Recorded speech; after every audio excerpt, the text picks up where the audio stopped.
Hi, Jen. Hi, Bethany. Today we're going to flip the script a little bit. Yes. And I have my laptop out, which I know is probably shocking you. I mean, you did just have to make my notes full screen. Yes. And make the So that font you can a little bit bigger. Yes.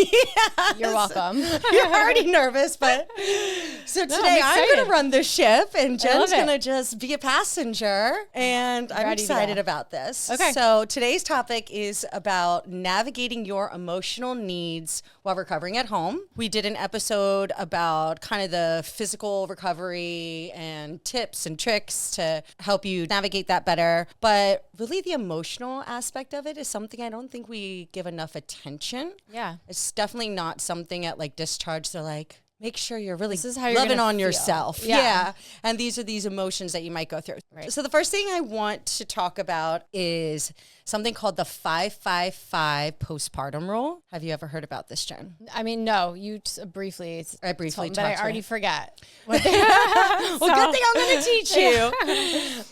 So this is such an interesting concept because it is about nurturing the mother. And a baby doesn't need to, most babies don't need to be recovering.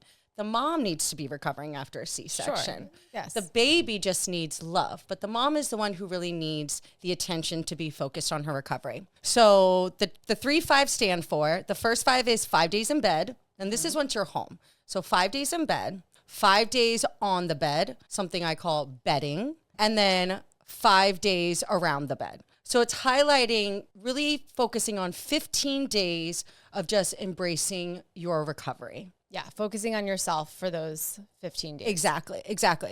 And it's interesting because like many things, Eastern culture has been practicing things for 5,000 years that we're just now embracing. Yes. And this is something that we are learning that if we don't focus on a mom recovering, like they focus on a mom recovering for 40 days in Eastern culture. Mm-hmm. And we're so quick in Western culture to be like, come on, get going, get back to your normal life. And that's not helpful for mom or really for baby.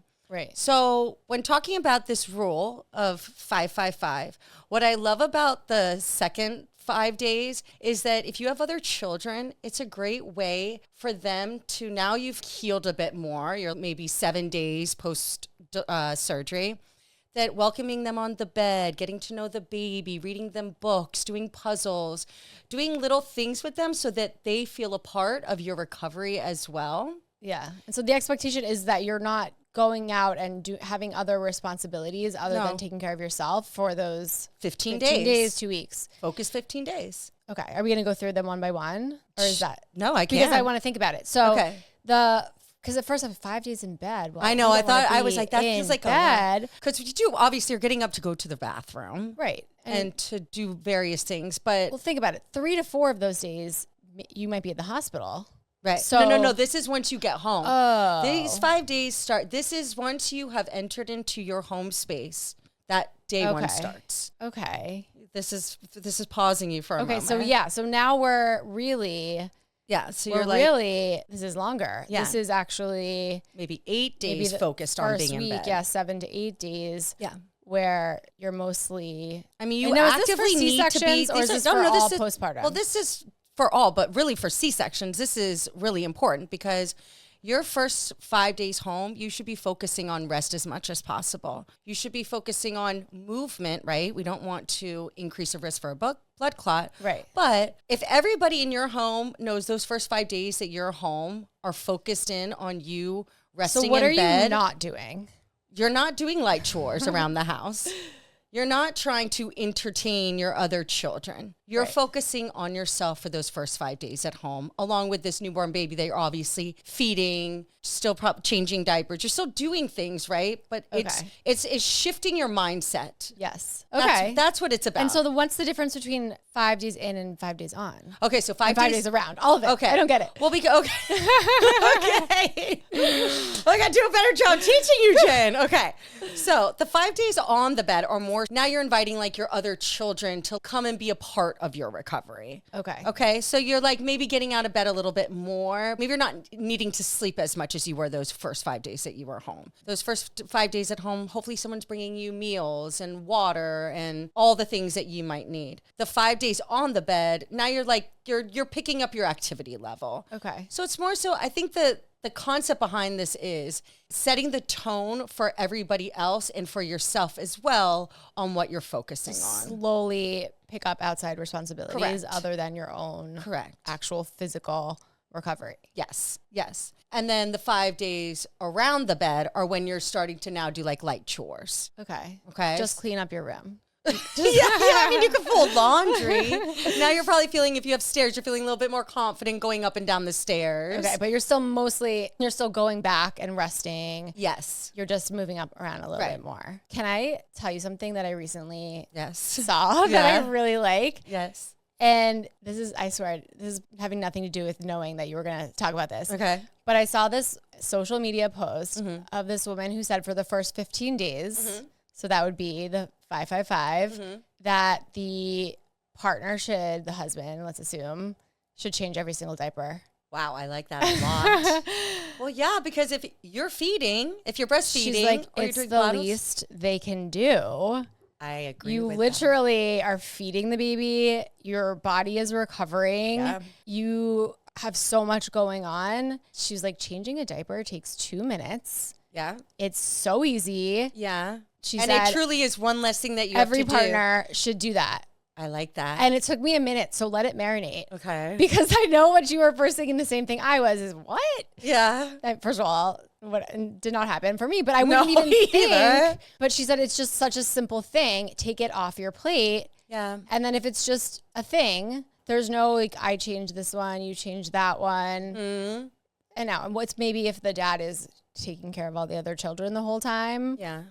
But especially, let's say if this is a first baby, and they're presumably have some time off work. Obviously, let's assume that maybe they have a week off or maybe 2 weeks off. Yeah. Maybe they have a lot more. Wonderful.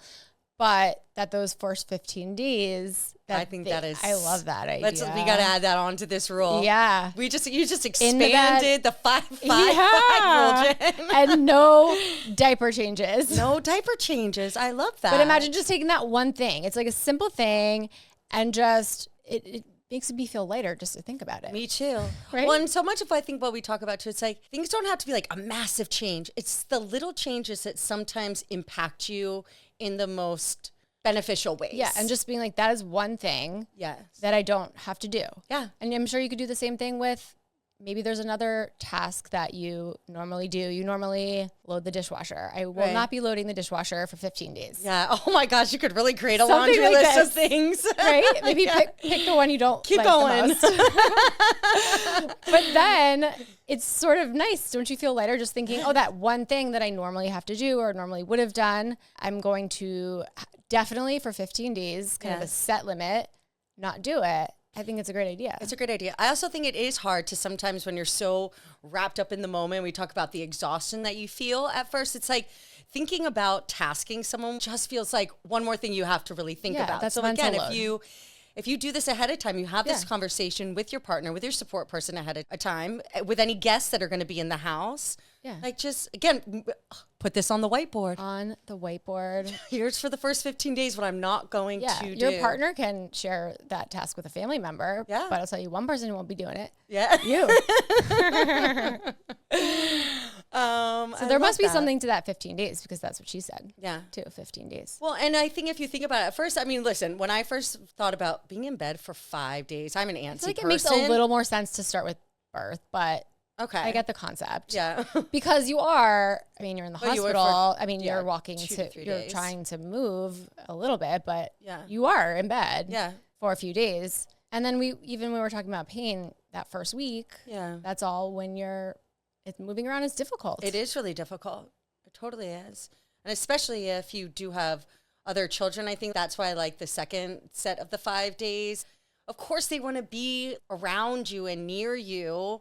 Yeah. And so if they know that for, 10 days, mom's really going to be in bed a lot, I think that sets themselves up for success. If they have a concept of time. Well, true. It depends how old True. they are. Yeah. I mean, mine But, you know, it's a conversation that you can have with them to be like, you know, it's important for mommy to focus on her recovery. Yeah. I mean, I wish that I had thought about this more when I was birthing my children and focusing on my recovery more, because I think it would have solved a lot of my postpartum depression issues if I had thought more about myself rather than trying to make everybody else happy. That's a good motto all around. I think we all should be doing that, but especially when we're giving ourselves credit for what we just went through. Yeah. The fact that being postpartum anyway, and then also being post-surgical, we say this a lot, but it's a double whammy. Yeah. Usually people, if you have some other kind of surgery, you're home and you are resting and you're taking care of yourself, I think, a lot more sometimes for other surgeries than you do when you also have the whole fact that you're postpartum, which in and of itself, you know. It leads into my next one because when you're in your room, for most people, that's like, I mean, I love my bed. It's my favorite place to be. It's my safe space. And the benefits of crying, I don't think we also give enough attention. Interesting. A doctor wrote an article for University of Miami, which is Jen's. It's my med school alma mater. Exactly. And I grew up in Miami, right down the street from University of Miami, so I have a little connection there. But anyway, so she wrote this article about the importance of crying, and I had in any context, or was this a postpartum? In any context? No. This is just like, why do we cry? Why humans cry? Yeah. Why mammals cry? And what is the importance of it? And why we should let our children cry sometimes. Absolutely. Absolutely. And so the first thing that she said in the article, which I thought was so interesting, was it's the first thing that we do when we come out of our mother's womb. All of us do it at one point or another throughout our lives. We cry. And I paused on that because I was like, it's the first thing we do as humans when we enter into this world. Yeah. Yet, as we age, we're taught to suppress it. Yeah. Don't be too dramatic. Don't cry too much. And there's so many benefits to crying. It is a cathartic release. It is a stress release. It is a tension release. Right. And so you know what it feels like to hold in that cry, right? Yeah. Everyone knows that feeling of it's like going up into your throat. Totally. And holding it back is painful. Right. And you need to release. Right. And so I really think that we should start normalizing. I think that crying is recognizing it's okay. It is truly beneficial. And that it doesn't necessarily, I think some women get scared, like, well, if I'm crying too much, does that mean I'm postpartum? Yeah. And so what I'm going to throw out there is, what if we separated that for a little bit? What if we separated crying is an important part of your recovery? Because maybe you're crying because you're in pain. That is a real thing. Right. And actually, what was very interesting in her article was talking about how when you cry, it releases hormones, right? Mm-hmm. And when you're in pain, it's actually beneficial for these hormones to be released to help your body calm itself from feeling this intensity of pain. And think about that. If you're in pain and you're trying not to cry, it's like it's almost confusing your brain a bit. Yeah. Wait, I love this mindset shift. I know. I love it because I definitely cried a lot for various reasons during that first week or two. Right. Those 15 days. And now let's add on if you feel shameful about it. Right. Or feel like you shouldn't be crying or this is not normal. It does feel so much better to just, if you're just thinking this is, number one, it's fine. And actually, maybe it's good. Maybe it's helping a good me. thing. Yeah. I love that. She actually, so what she said was that tears contain natural painkillers, such as endorphins, which can help to alleviate pain and promote healing.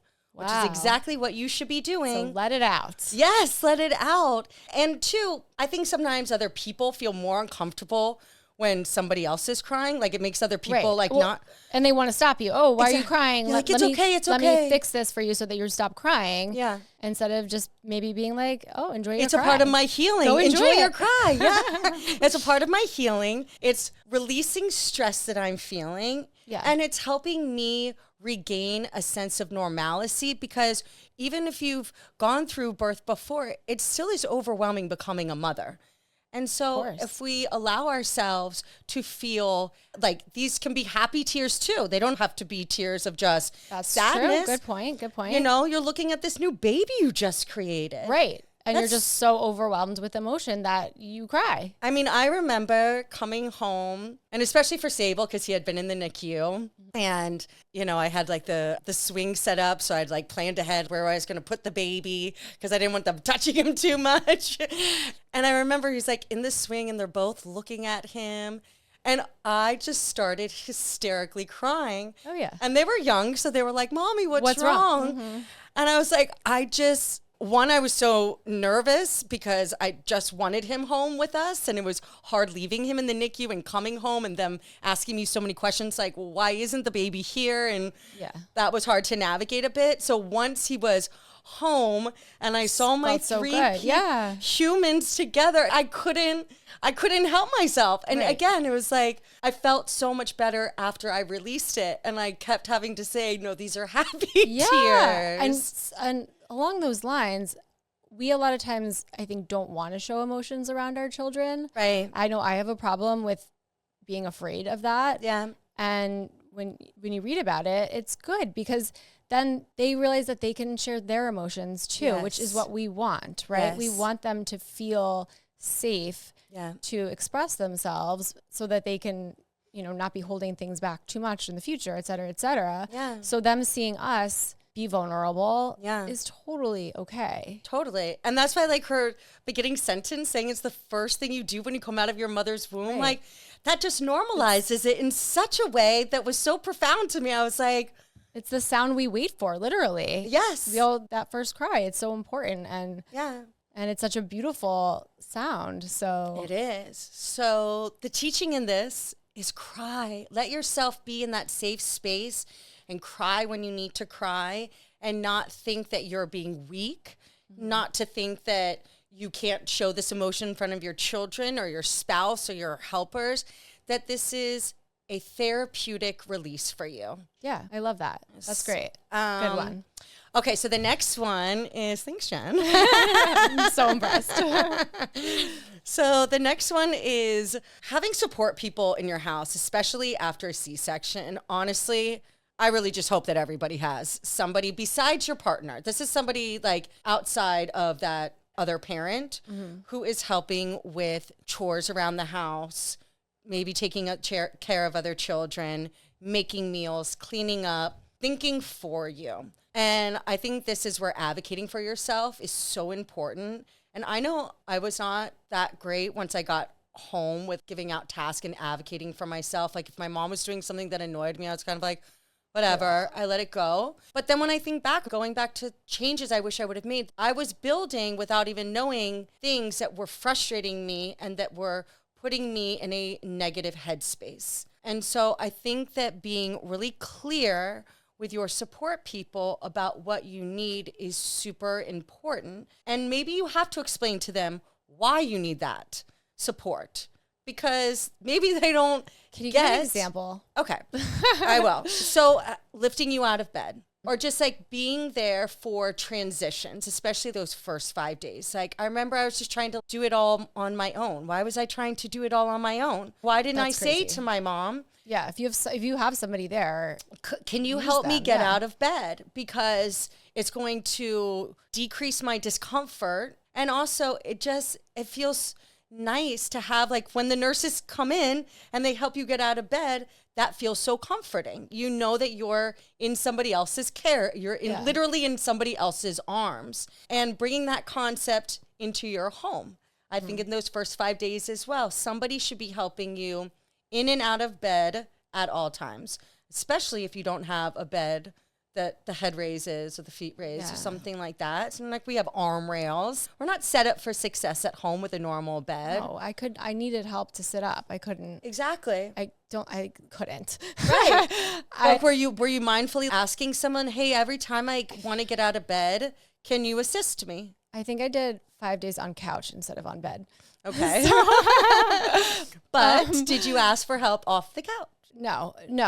And getting out of bed like in the morning, Paul had to help me with that. Yes. Because I just would scream because I was like, I can't do it. Yeah, you physically can't do it. I couldn't do it. Yeah, so I think having these clear tasks. So whenever I need to get out of bed, help me get out of bed. Maybe make sure my water glass is full or something. Definitely. Something that's so you can't mess it up, I guess. It's just, it doesn't matter how they do it. Anyone can fill a water glass. Right. And it's kind of like the same thing of taking things off of your plate.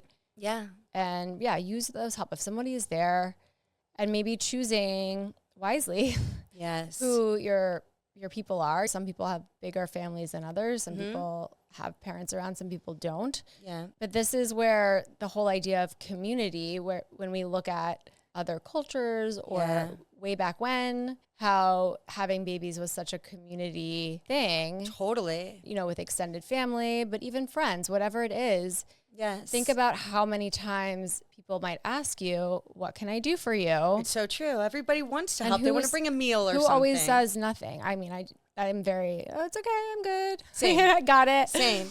So what I want to really nail in is advocate for yourself that you need helpers to do simple tasks for you. And maybe it's the same thing. We can think about this ahead of time.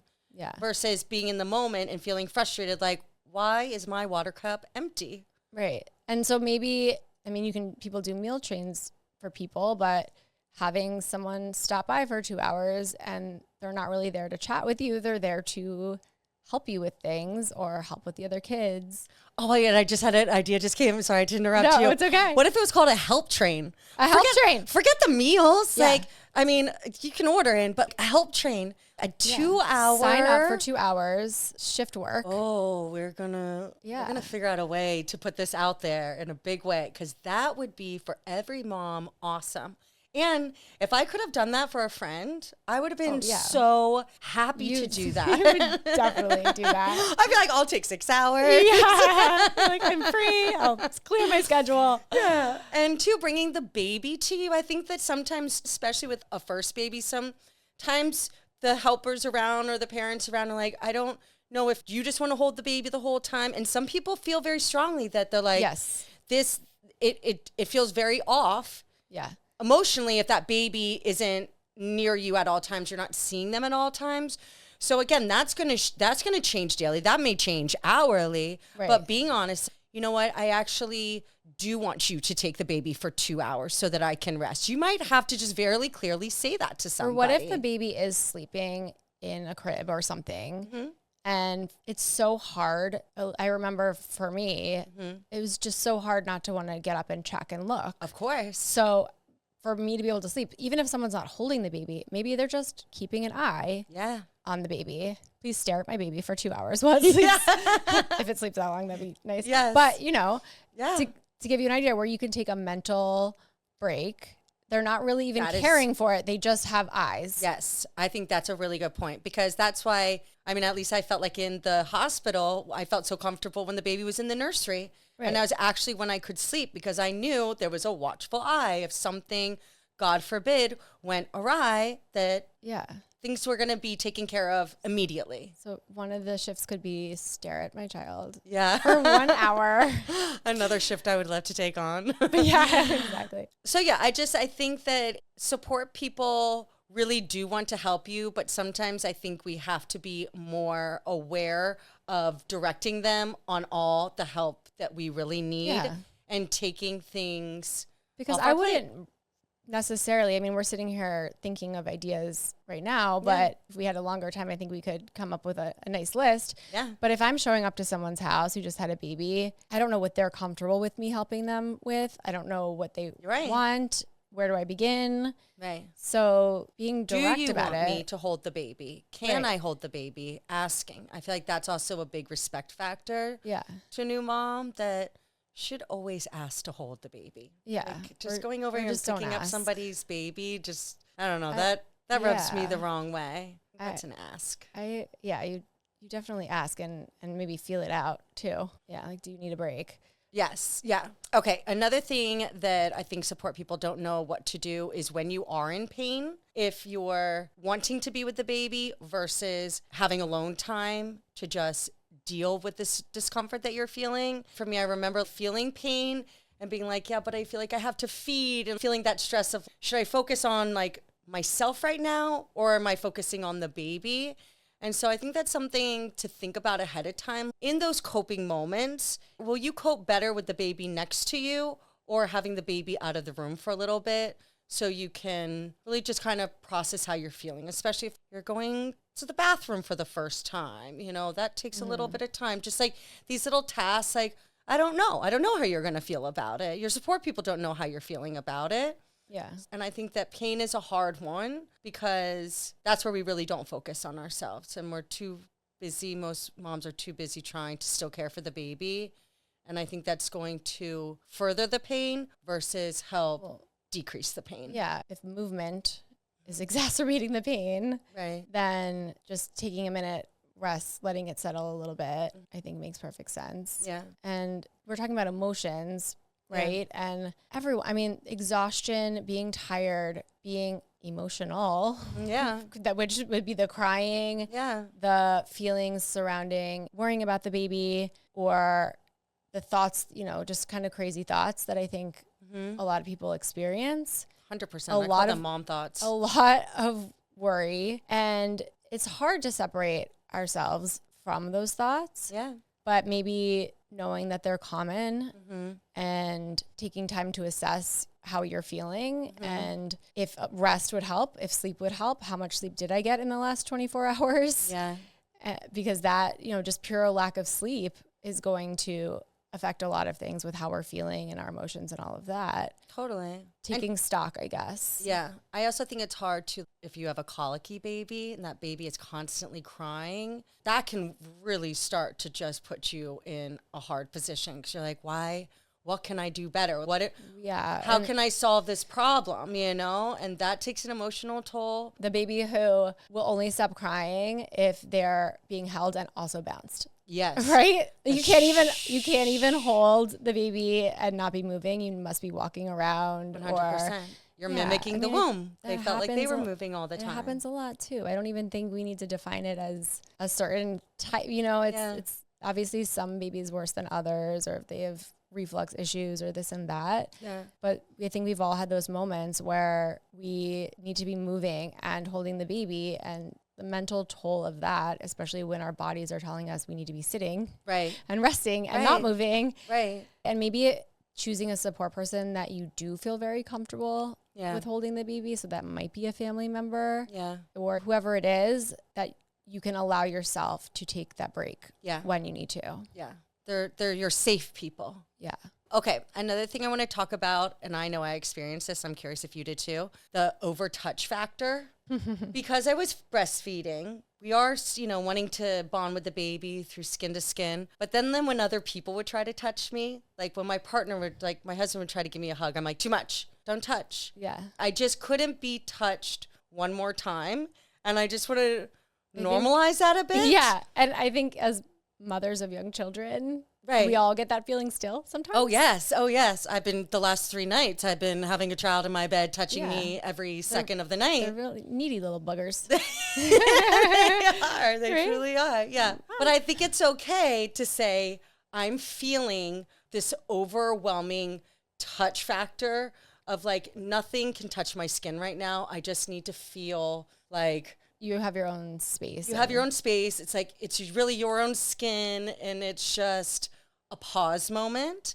And I think that's okay to communicate that to people. I think it's a normal feeling to be like, I don't really want to be hugged a bunch. And I love to be hugged. You know that? Yeah. But like, it was too I'm feeling touched out. I'm feeling touched out. Most people would know what that means, I think. I think so. Yeah. And especially if you have younger children. So making a plan for them to have activities outside of the house, because of course they want your attention. And even more so, we talk about how much more they want your attention when you bring this new baby home.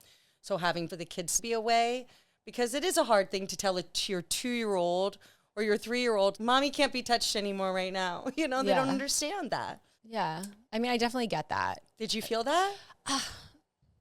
No, I had a lot of help with my second. Yeah. That I did not really feel like that. But I know that feeling. I totally know that feeling. But I also, it feels kind of weird to talk about because I also like love to be touched. When they're just like 2 chill babies, children, young children who are just laying there, not asking you to get them another glass of water, just literally laying on you is the most amazing feeling ever. It is. So I feel like it depends on the type of touch. Like, is it like pulling on the leg? Right. Right. But yeah, I mean, it's something, it hit me in an emotional way that I didn't expect. And that's why I wanted to talk about it. Like I did. And especially because I'm trying to remember with the breastfeeding, because that's a level of touch that is very different than just like our day-to-day now exposure with our children. Right. But, and I think that's where it's like, it was just like, I embraced the touch of like breastfeeding, right? I knew I was giving nutrition to my baby, but I wish I would have maybe had a little moment after breastfeeding to be like, somebody else burped the baby. Like maybe that was a task to give myself a chance to kind of for the diaper change now, right?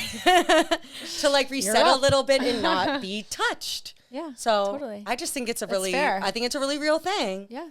Also, when we are so tired and we are just kind of in a bizarre headspace, I think sometimes we forget about adequate nutrition and the importance of, I think, especially in those first 15 days, we'll go back to the 5-5-5, being a grazer and a bunch of little meals, especially because you are breastfeeding. If you are breastfeeding, you're feeding a lot. It takes a lot of energy for our bodies to heal. So keeping up with your caloric intake will decrease the hangry side.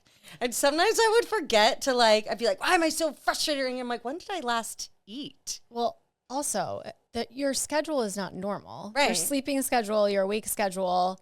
So 3 regular meals during daytime, when then you're up maybe sometimes more at night than you are during the day. Like, that's obviously not going to work. Right. It just doesn't kind of make sense. Yeah. So you're going to need a midnight snack. Exactly. Or a 4 a.m. snack. Or a juice. Or, something to give you some nutrition. And so I think that we know if we are low in sugar, we know that if we haven't eaten for a while, we're going to be more irritable.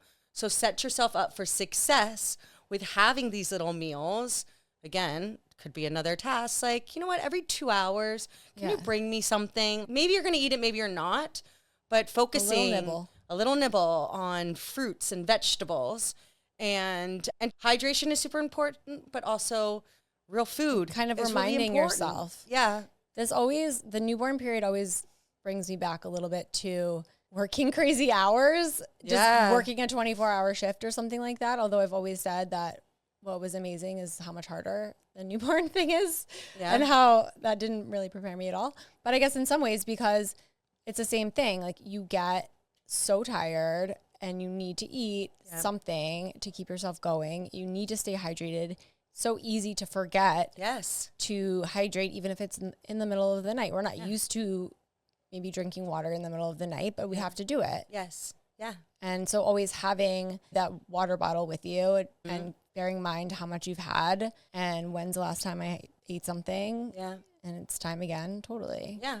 Getting ahead of it is my point. I think that with nutrition, it's easy, especially if you have a meal train and people are bringing these like big meals. Like I just remember I was like, I don't want a big slice of lasagna. Yeah. You know, like to me, it was more beneficial to have a banana, have an apple, have a handful of nuts, something like that. So maybe we should be doing snack trains. Yes. Okay. So we have a help train, a snack train, and a meal train for the visitors and for the helpers to have full 3 meals a day if they want. Lots of ideas. Yeah. And also, I think that every mother feels this emotional frustration at some point. Is feeding your baby is one of the most emotionally draining situations that I have ever experienced, to be honest. No matter how you feed. No matter how you feed, because it's so hard. Why is it so hard? I don't know. It just... You look back and you're like, why was that so hard? I know. And you feel helpless and you feel like, what? Am I holding the bottle the wrong way? Am I not holding my boob the right way? And lactation consultants are great, but they are expensive. And so you have to also think about, do you have budget for that or not? And if you don't, how are you going to troubleshoot and problem solve frustrations of feeding a baby? Maybe there's a podcast on this. I think we should seek that out because I wish I had given myself more of a, it's okay to feel frustrated feeding your baby moment. And if you have not had a baby yet and you're listening to this, almost everyone, who doesn't? I feel like they're lying if they say that they didn't at some point worry about feeding the baby. Is the baby feeding enough? Yeah. Is the baby having reflux? Yes. Is the baby not liking, if it's breast milk, not liking something that I'm eating? If it's formula, should I be using a different formula? I mean, the stress is crazy. It is crazy. And did you ever have issues with the baby's weight gain? Because that's usually a first couple of weeks kind of in this period that we're talking about. Yes. Where it pops up. Yes. So I think for all of mine, especially I remember for Souther, so we went for his 7-day-old appointment and the pediatrician was like, oh, wow, he's lost almost 2 pounds. And I was like, what? And I was exclusively breastfeeding. Mm-hmm. So I just broke down because I was like, oh my God, fault. it's my fault. I'm starving my child. I mean, yeah, I felt terrible. The places that your mind goes. And I was like, what do we do? What do I do? You know? And I was just like, I was such in that panic because I didn't see that 2 pounds, I didn't notice that 2 pounds had been lost. And it can be a normal finding, right? That they can lose a couple ounces. Yeah. Obviously there's too much weight loss. They basically all lose weight from the birth weight. Yes. And not a pediatrician. Right. Please consult your pediatrician. But then they gain it back. Right. And they should gain it back by a certain period of time. Yeah. And if they don't, then they tell you to feed more frequently or change something depending on how you're doing. And it happened with both of my kids. Yeah. Yeah. This is what I want to say is that I think it's pretty common. I agree. And just don't beat yourself up over it. Exactly. It's going to be okay. Yes. And and it's also okay to cry when they say the baby's lost a little bit of weight. You're like, okay, but remind yourself you are doing your best. And what are the solutions? Right. What can I do to help increase the weight if I have to? For me, it was feed every 2 hours, no matter what. Which is not good news you want to hear. Right. And it's, yes. Because obviously that's very exhausting. Either way, no matter what. I mean, every 2 hours. Yeah. By the time you're done burping and changing and you're like maybe sleeping 45 minutes and then you're feeding again. So something that I had issues with is I had so much milk that when I would go to feed, it would just be like squirting out of my nipple and then they wouldn't want to latch on because they're like, think of somebody as like garden hose. Yeah, exactly. I didn't really think about it that way, but yes, it was a garden hose in their mouth and it was like too much. Yeah. And then, so sometimes it goes on both ways. Sometimes you're not producing enough milk. Right. That is frustrating. And sometimes you're overproducing the milk. Yeah. And that's frustrating. Or maybe they're sleepy or they're not trying to feed. It's just so hard that, especially when it's the first time, and how often should babies be feeding and for how long and when can they space out? And sometimes my kids always woke up after 3 hours, but some people, their kids, they slept long periods of time at night, but then that means they weren't feeding maybe as much as they should because they were sleeping so long. It's like there's a good and bad to everything. Right. And no matter what, the underlying thing with all of them is it makes us all worry and feel nervous. Yeah. And wonder if we did something wrong or anything like that. I think those feelings are strong and they're hard to cope with. They are. So you could do a mantra or you could simply just have a reset moment for yourself. I felt like I had to do that a lot of time with feeding, that I was just like, okay, I'm just going to take 3 deep breaths and we're going to try this again. And maybe my reset was allowing the baby to reset as well. You have to just, when you feel yourself reaching a moment of frustration or overwhelming emotion, what it all goes back to, find your way of coping, whatever it is for you. And that's going to vary. Do you want another person to help you in that moment? Or do you just need to problem solve this yourself? Do you know what my mantra would be in this scenario? What would it be? I am a good mom. Yeah, I like that. I am a good mom. Yeah. Over and over and over again. Because how many times people had to tell me, and I think I've told this to other people. Of course. If you are worried about it, you are a good mom. Yes. The fact that you are even kicking yourself over this, you are a good mom. So stop Such a good point. Thinking otherwise. Yes. So maybe we can make it a little catchier. Okay.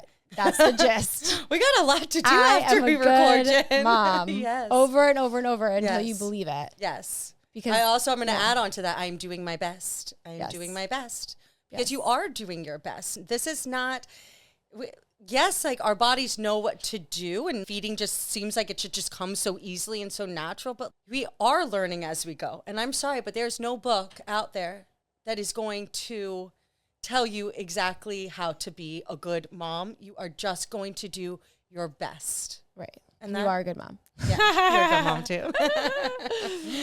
All right, so are we ready to wrap it up? Sure. Okay. Wait, I wanted to to put one little medical Well, tidbit. you're gonna go and give me some statistics. It's very small. Okay. Because we had talked about feelings and I guess where do we go? Emotions. Kind of. So it brought me to mental health. Yeah. Kind of, right? Okay. And so then you told me not to prepare anything and just to come in. You could not do that with your A-type but personality. I had done this before. Okay. So it doesn't count. Okay. But I want to just touch on postpartum blues versus postpartum depression. Okay. It's super simple. Yes. Yeah. It's super simple. So postpartum blues is first of all, mood disorders in general are more common in anyone if you have any history of anxiety or depression outside of pregnancy, more common if you have complications during your pregnancy or your birth, obviously a traumatic birth, anything like that, you really have to be on the lookout because your risk of these types of things goes way up, right? Oh, yeah. So just a quick definition of the blues. Okay. The baby blues. So again, it's in this 2 weeks. Yeah. So it usually starts within 2 to 3 days and it should resolve within 2 weeks. So the crying maybe every day, as much as we love it, if it should decrease. So basically, so it could just be like feeling sad all the time. You would have to see a psychiatrist to get any formal diagnosis. Right. But not being able to sleep, having just extreme fatigue, not being able to concentrate, all of these things to some extent are normal. But if they're extreme, then, and there's a whole bunch of them basically, and they last longer than 2 weeks, and there's many of these going on, that's when we're more talking about postpartum depression versus just blues. I feel like the blues are the blues. The blues are the blues, yeah. That's not postpartum depression. Right.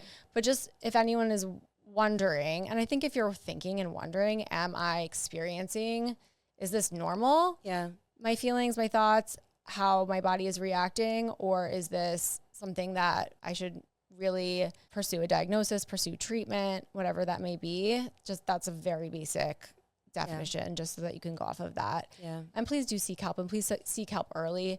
Yeah. We've touched before how the fact that may not be seeing a doctor for 6 weeks is really not good, because that's why that 2 week marker is important, because how are you doing after 2 weeks? And it goes along with this whole blues versus depression. Well, we should be getting a lot better after 2 weeks. And if we're not, then we need to seek help elsewhere. Yeah. Okay, let's wrap it. Okay, so, this just went so nicely into what I have for you today, Jen, is a bar of chocolate.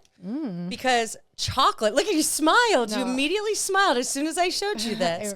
I really like chocolate is a mood booster. It truly is. It's an antioxidant. It has many, many benefits, especially this is healthy chocolate, dark chocolate. If you are feeling blue, if you are feeling a little bit off, you should eat a bar of chocolate. If you want to go visit one of your friends who maybe you're like, how do I comfort? Bring a bar of chocolate, because I have never given a bar of chocolate out and someone doesn't smile. Yeah. You immediately smiled. Actually very happy right now. I know. You're also going to share it with me. Yes, for sure. And do you know what my kid's dentist just said? Because my son got his first cavity. Oh, no. Stinks. It's already taken care of. Everything went fine. Phew. But so he was talking about candy not being good, juice not being good. He's like, but if you're going to have a sweet, the one to have is chocolate. That's right. So also good for your teeth. Yeah. And a good emotional boost. Yeah. Okay. All right. Thanks for joining us. Thank you. Bye.